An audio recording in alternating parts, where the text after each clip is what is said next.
Good morning, everyone, and welcome back to Coffee and Headlines. Sorry for the sigh, but it was a long and exhausting week, and I'm so glad it's Friday. So much went on this week, so much that I want to share with you that you didn't even know. We have important announcements today. But before we go there, it is Friday, November 19th, and here we are at our usual morning get together live on Facebook, where we take a look at local headlines from our state, from our city, from our country.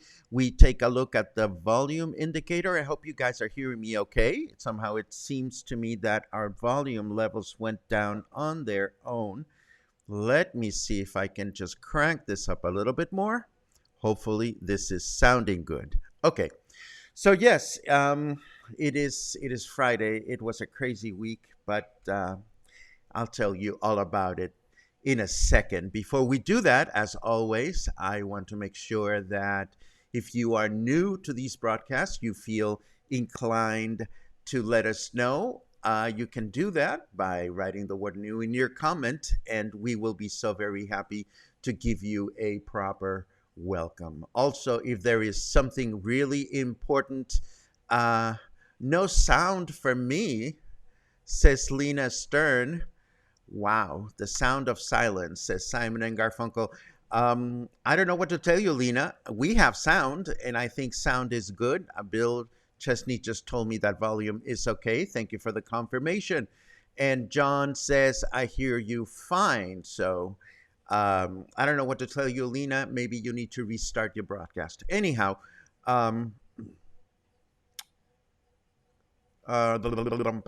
yes, if you are new, let us know that you are new. Also, if you have important things that you want to share during the broadcast, it helps. It helps a lot if you add the letter Q at the beginning of your comment. Good morning to my omnipresent friend Eric Allen in Seattle. I think that's really funny, and that has to do with a personal phone call that we enjoyed yesterday. Anyhow, um, we have all kinds of news today. We have an important announcement. We have our discussion on Colonia Lázaro Cárdenas. So we might as well get the broadcast on the road. Let's just get it started, for crying out loud.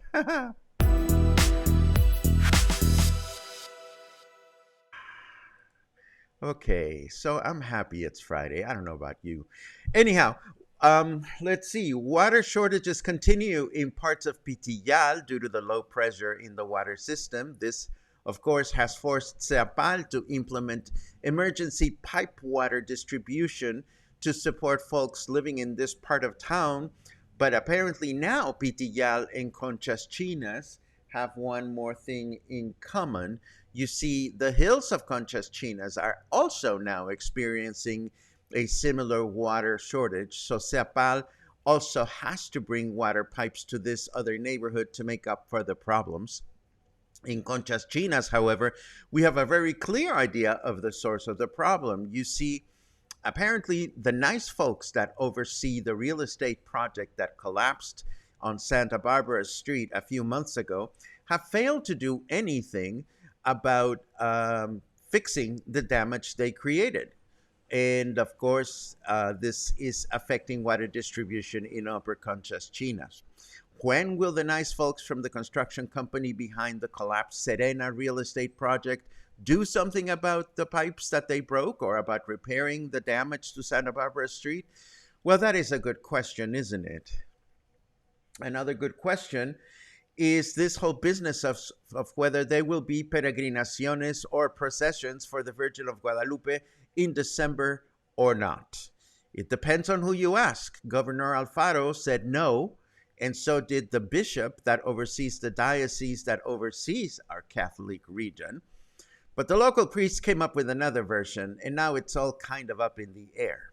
Yesterday, Vallarta Independiente said, and I quote, "There will be no peregrinaciones," while Noticias PV published, "There will be no traditional peregrinaciones," but the church is up to something, clearly, because Contralinea's headline says there will be peregrinaciones without dancers and vehicles. And this article that we're showing here tells us that Fernando Peterson, director for our sanitary region, claims that there has been a mass authorized at the Malecon, but doesn't that defeat the purpose?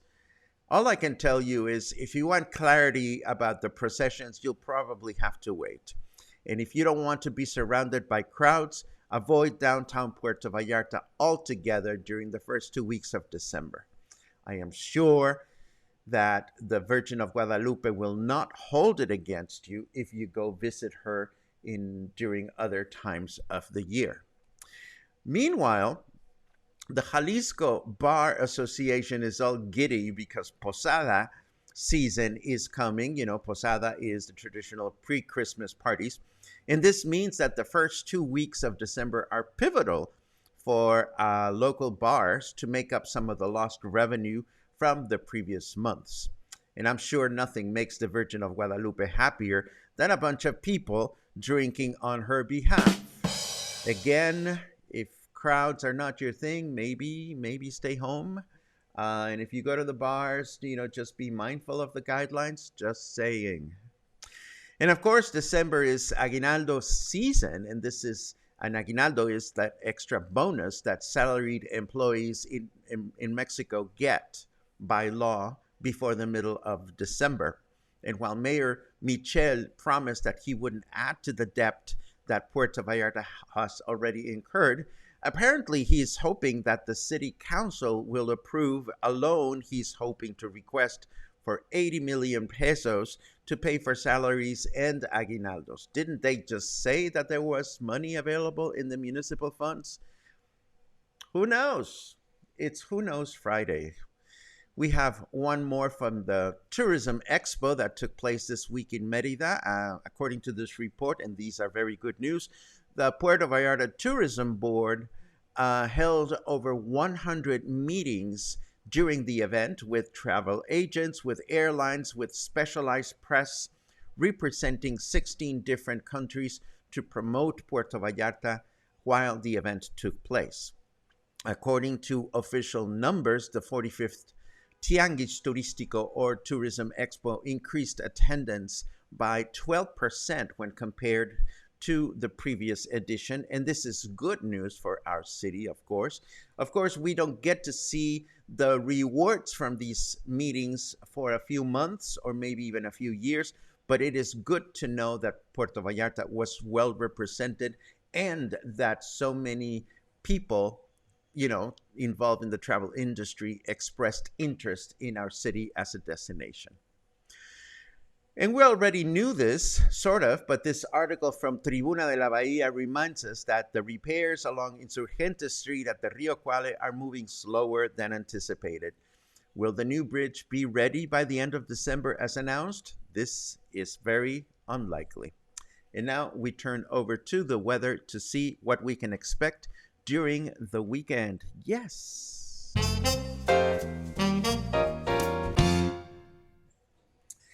You get a booster shot, and you get a booster shot. Everybody gets a booster shot. Well, Mexico doesn't get booster shots, or at least not yet. Nothing has been announced.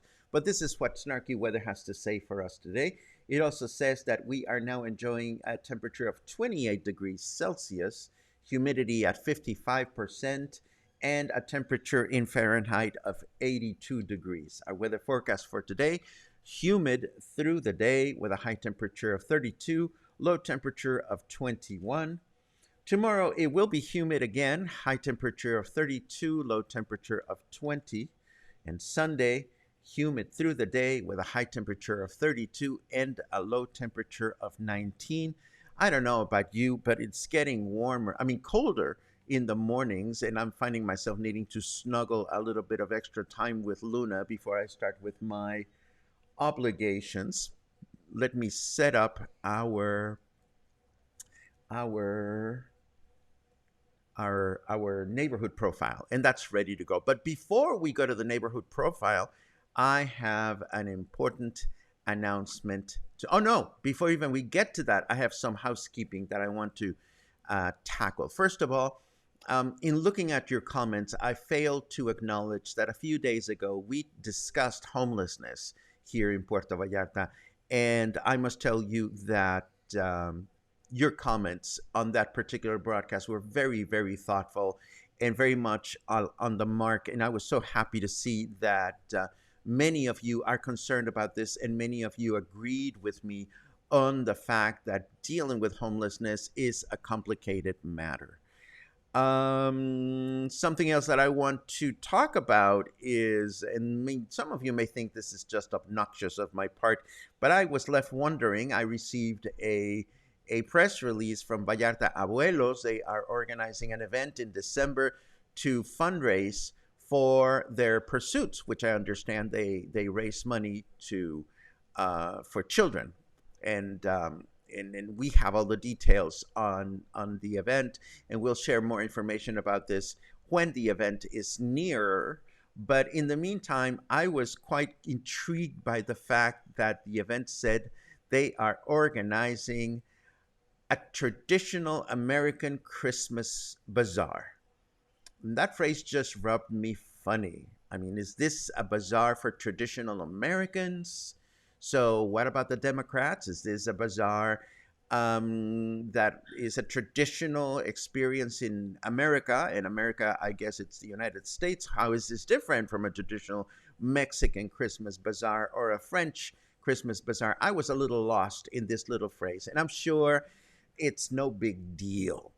People are still going to go, and we're still going to announce it. I'm just wondering, why would they call it a traditional American Christmas bazaar? And maybe that's just me. Maybe I just need some more coffee. I don't know. Okay, so, and another housekeeping that I wanted to do, of course, has to do with Puerco de Oro. We've been doing a series of promotional videos for Versalles for Foodies, and that would be our beautiful map. And when we promoted it, a viewer quickly mentioned that El Puerco de Oro was not featured on the map, which was an oversight on my part. We discussed El Puerco de Oro in the context of Taco Tuesday, but I failed to add it to the map until yesterday. So the Versalles for Foodies map now has 33 different eateries in Versalles and surrounding areas for you to explore and enjoy. And this is our free map. Why do we put it together if it's free? Well, because it creates connections between you and the restaurant community, and we're all about creating connections. So if you don't know about it, now you know about it, and I will be reminding you of where you can find this map in the show notes. And now, yes, it's organized, and this is a this is not a traditional American Versalles for Foodies map. This is a traditional Mexican-made Versalles for Foodies map. So there. Anyhow, now I don't mean to be obnoxious about the event, but what's up with that, Naim? Anyhow, okay, so now I want to tell you a personal announcement, but it involves you, and it has to do with my week. This was a really nurturing week for me when it comes to learning new skills and doing new stuff and thinking about ways to better what we do here at Coffee and Headlines. We changed the scenery, we tweaked the camera, we tweaked the sound, and of course I would be lying if I didn't acknowledge the fact that when we talked about Natalia Lafourcade last week and I was bumped out of Facebook, I was really bummed out. And this has been part of my ongoing struggle to share music and deal with not censorship, with copyright law. And you've held my hand through this struggle. You've been very mindful of it because I talk about it all the time. And you've been very supportive of it, even though I know that not everyone here comes here to listen to me talk about music. So yesterday I did some research, or continued some research that I was doing, and I am just going to put it out there and I will let you know that we have a podcast. Yes, yesterday I went on and created a podcast. Who knew? This is not my first Puerto Vallarta podcast. I made a podcast about Puerto Vallarta many, many years ago, but this is a brand new endeavor. Is it going to work? Is it not going to work? I don't know, but let me tell you a little bit about where this comes from. By telling you the following. This podcast is made in Anchor. Anchor is an application that allows you to create podcasts easily. And Anchor was purchased by Spotify, which is a subscription based on demand music service that allows you to listen to music you love. So when Spotify purchases Anchor, Spotify makes it easy for you to host a podcast on Anchor and include music segments from Spotify. What does that mean? It means that I can talk about music and then call up a piece of music that is available through Spotify and give you more context. Now, it's not entirely easy or green or perfect because, of course, to be able to listen to the musical samples from Spotify, you have to have a Spotify account and be a Spotify paying member if you want to hear the complete musical selection. If not, in the podcast, you will only be able to hear a short music selection. So why make a podcast? Well, of course, because we want to talk about music. But is this going to be a vehicle that is also conducive to talking about interviews? I don't know. I just made it. And to give you a sense as to what we could do with this, let me scroll down and show you the program that I actually put together yesterday. I made a pilot which is called La Marcha de Zacatecas, which is an exploration of this very traditional Mexican piece of music, which is considered as Mexico's second national anthem. So this podcast episode, which is the pilot or the first one ever, is 8 minutes long. And what I'm going to do is, and another fun feature about this is, like, if you go to the homepage of the podcast, there's this button here which says message. So you can actually click this button and record a comment and record a question or something, and then I can actually feature that on subsequent episodes. So again, I got that out of my system, and I'm going to invite you to listen to it and let me know what you think of this. Of course, doing a podcast opens up our audience to thousands and thousands of people out there in the world. But for better or worse, I am invested in you. I am invested in this Coffee and Headlines cluster that we've created. So we don't know what's going to happen with this project, but I look forward to seeing your comments today about it. And I also look forward to hearing more about your experience enjoying the episode we created yesterday afternoon. And now that that's done and out of the way, we can move on to our presentation of Lazaro Cardenas. Let me set this up, and I think we are good to go. Of course, we're not good to go. It is Friday. Let's set this up. There we go. Okay, so here we are now. We are discussing Lázaro Cárdenas. This is a fairly centrally located colonia. It's surrounded by a number of colonias that we've already discussed. We've already talked about La Vena, which is where I live. We've already talked about the hotel zone. We've talked about López Mateos. We've discussed Cinco de Diciembre. And of course, we went exploring Lázaro Cárdenas this week. It was our Walking Wednesday. And we are already familiar with some of the highlights or the features in this colonia. We know that the stadium is right there. We also know that there's a cemetery. One of the city's municipal cemeteries is located there. And although it is not in this colonia per se, it's right across the street. The fish market on the very edge of the colonia, but in Cinco de Diciembre is another attraction that folks that live in Venustiano Carranza can enjoy. I said Venustiano Carranza when I meant to say Lopez Mateos. I'm getting all my revolutionary heroes mixed up. We also have talked about restaurants in Venustiano Carranza. I have my colonias all mixed up today. We've talked about restaurants in this neighborhood. We've talked about the eateries that are located next to the stadium. So we know already what is going on here, but we also should mention, and we talked a little bit about Lázaro Cárdenas on Wednesday, the fact that there's a lot of great transportation. And of course, the colonia is huge, so you can access it, through the Libramiento by foot. If you live close to the Libramiento, if you live close to the Francisco Villa side, then that's also quite convenient because then you're near Medina Asensio.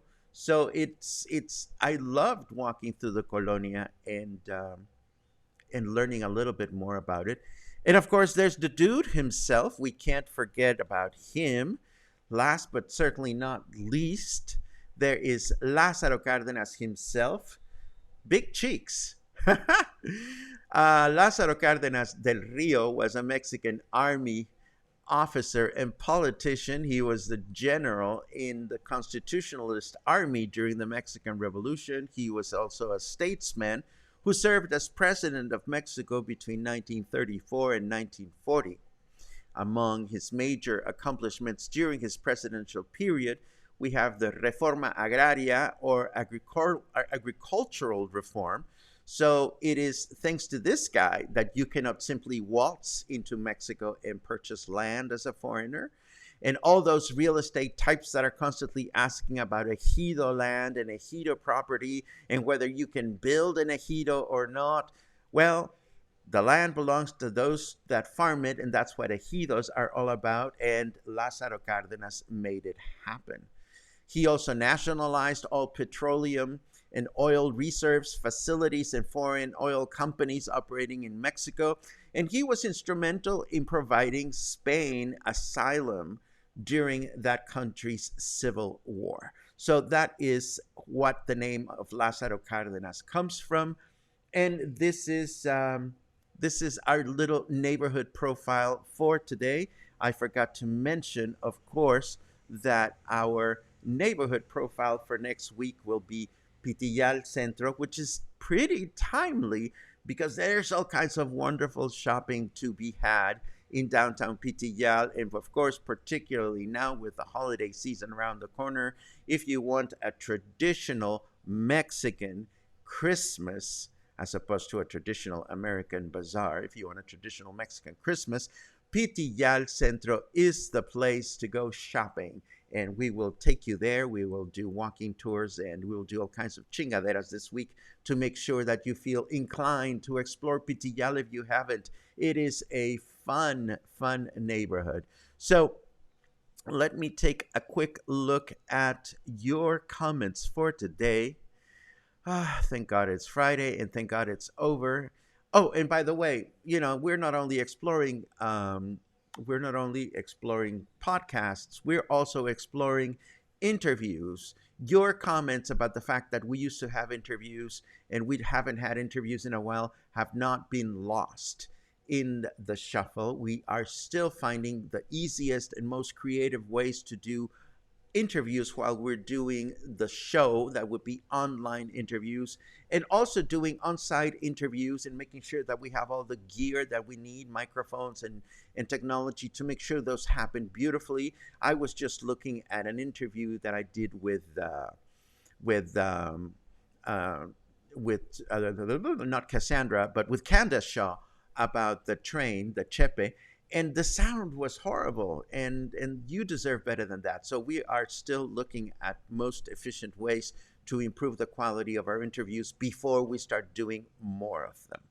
So now let's take a quick look at uh, your comments, but not before I thank you for listening to some of the behind the scene challenges and struggles and woes and highlights and satisfactions that we go through to bring wonderful content to you on an ongoing basis.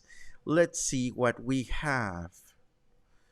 Um, oh, and my comments about the traditional Christmas bazaar do not mean to throw shade on the event in any way whatsoever. We think Vallarta Abuelos is a wonderful pursuit, but we just wonder why they call it that.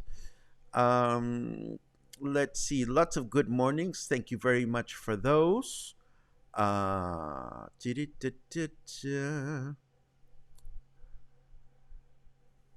Gary says, "Good morning, back to for live broadcast. New job has not been trained. That I have a standing engagement with Pavo and the cluster. They will learn. Who is Pavo? I wonder." Let's see what else we have. Bidim bum bum bum. Let's see. Oh, Michael, God bless you. That color looks great on you. Well, thank you very much, my dear. Oh dear. What would be an appropriate gift for a lesbian couple who is getting married? Great question. I am not a lesbian. I am not a couple. And I am not getting married. So I can't help.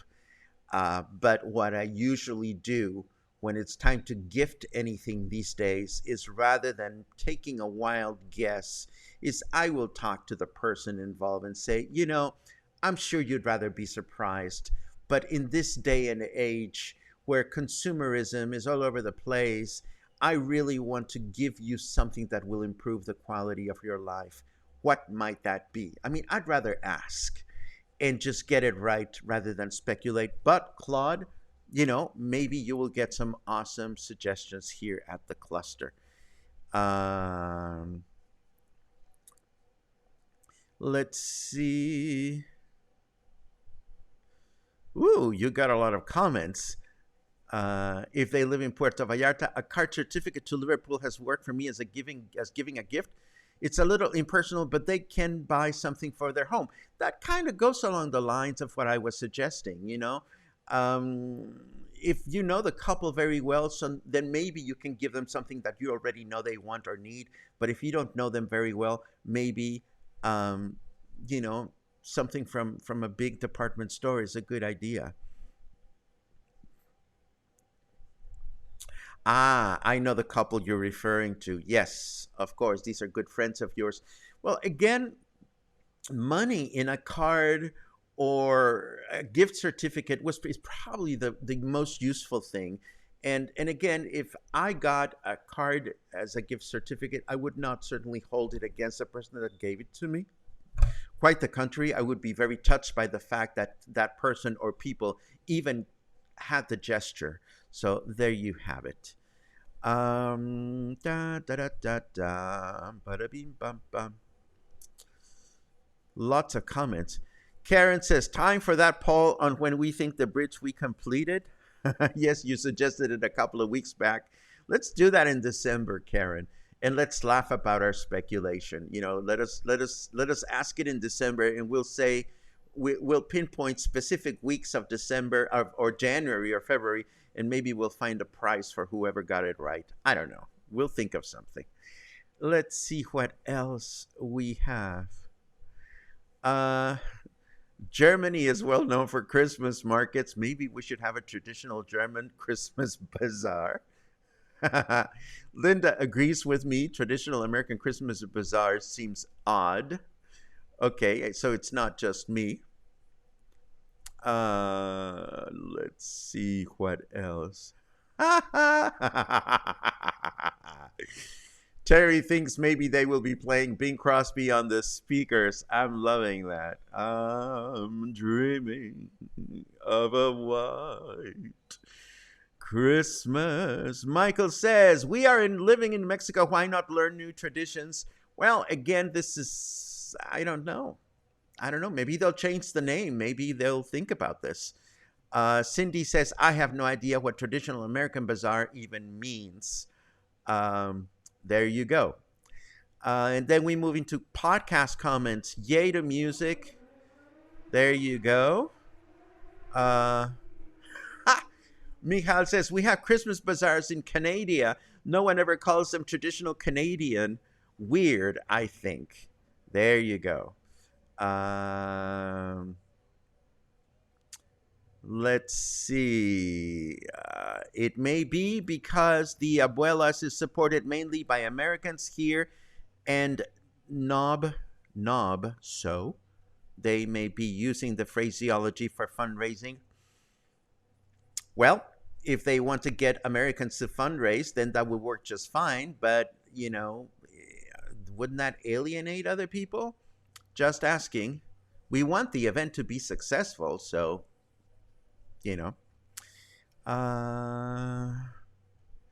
Michal says, congrats on the podcast. You just keep giving on, just keep keeping on and impressive. Well, you have to listen to it first. It was recorded really quickly, so the sound quality may not be amazing. I'll wait until you listen to it and you tell me what you think. Let's see what else we have. Suzanne loves pitilla. That makes two of us. Kathleen cannot wait until next Friday. That makes two of us.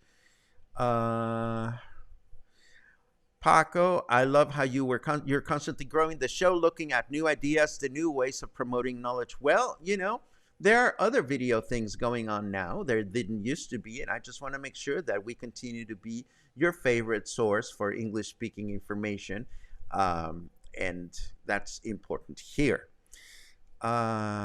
Let's see.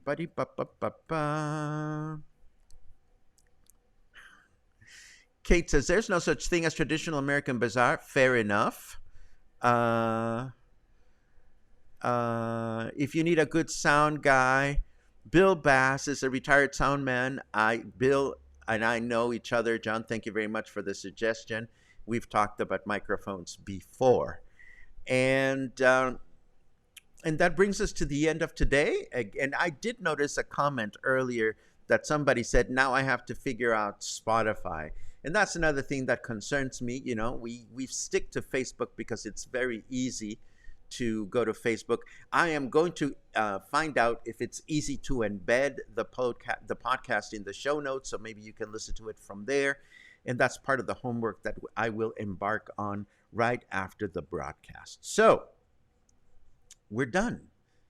Thank you for another morning of Coffee and Headlines, and I hope you enjoyed some of the knowledge we acquired today, and enjoy the show notes because they'll have a lot of useful information. As you know, the show notes get published right after the show, and we feature the link on Facebook. Some of you subscribe to our weekly newsletter, so you get the links on the weekly newsletter, and that's that. Oh, one more thing. The American Bazaar is odd, but why do you call Canada Canada? Kathleen, I call Canada Canada for the fun of it. I sure hope you did not take offense. And I call Canada Canada because I can. It was just funny, or it was meant to be funny. I sure hope I didn't ruffle your feathers. Thank you very much for joining us today, and hopefully we'll see you soon.